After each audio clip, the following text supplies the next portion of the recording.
And tonight, new at 10, only a handful of people still speak a language once pretty popular over in eastern Missouri. Yeah, it's called Paw Paw French, one of the oldest French dialects that originated in the United States. Linda Ong visited Old Mines, Missouri to talk with one of the few remaining speakers. David and Jennifer, Paw Paw French is a dialect that became localized in Missouri and Illinois. It has Cajun, American Indian, and Canadian French influences.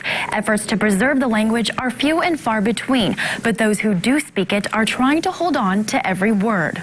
The tune of La Guionnaise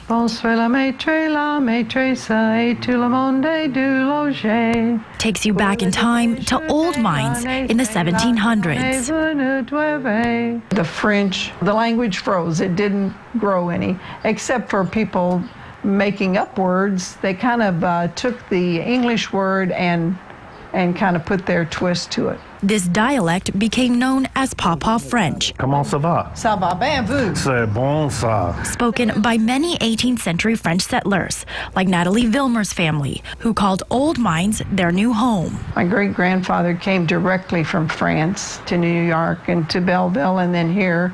So he brought the French with him, you know, from France. He was a miller. Once spoken by thousands of people at its peak, Paw Paw French is now fading into existence.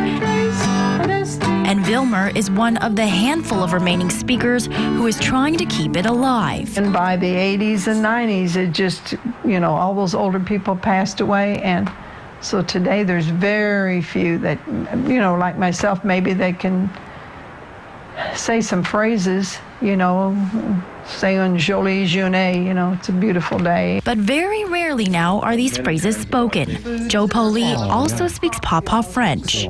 Aside from bonjour, comment ça va, comment allez-vous, that type of thing, how are you, how you doing? As conversational French is very rare anymore around here. The dialect was handed down informally, generation to generation. Vilmer was taught by her parents and grandfather, a happy memory. They didn't want people knowing what they were saying, so they'd get on the phone and talk in French and laugh and carry on, you know, because they always said that the French was much funnier than the English language. But around the 1930s, Paw Paw French began to lose its prominence. Tanya Tinsley is a French professor at Missouri State University. She says the decline is due to assimilation. People started to associate it with a lack of education or being somewhat isolated from the rest of the society and kind of being old-fashioned. Except for a few articles and books, the dialect isn't extensively documented, which is why Vilmer is trying to preserve the language by teaching others through song. That's easier than trying to keep the language going on a daily basis. Despite her efforts and that of a few others, Vilmer says the interest in learning the language just isn't there. Do you think that Paw Paw French will stand the test of time? Afraid not. It will not. It's dying out now, and it just won't. It won't exist anymore. An impending end to a dialect that will soon fade into mere memories. You lose a lot of your history. You lose a lot of where you came from. It is sad that that's being lost. Natalie Vilmer said there are a few other Paw Paw French speakers in Old Mines, as well as in DeSoto, Festus, and St. Louis.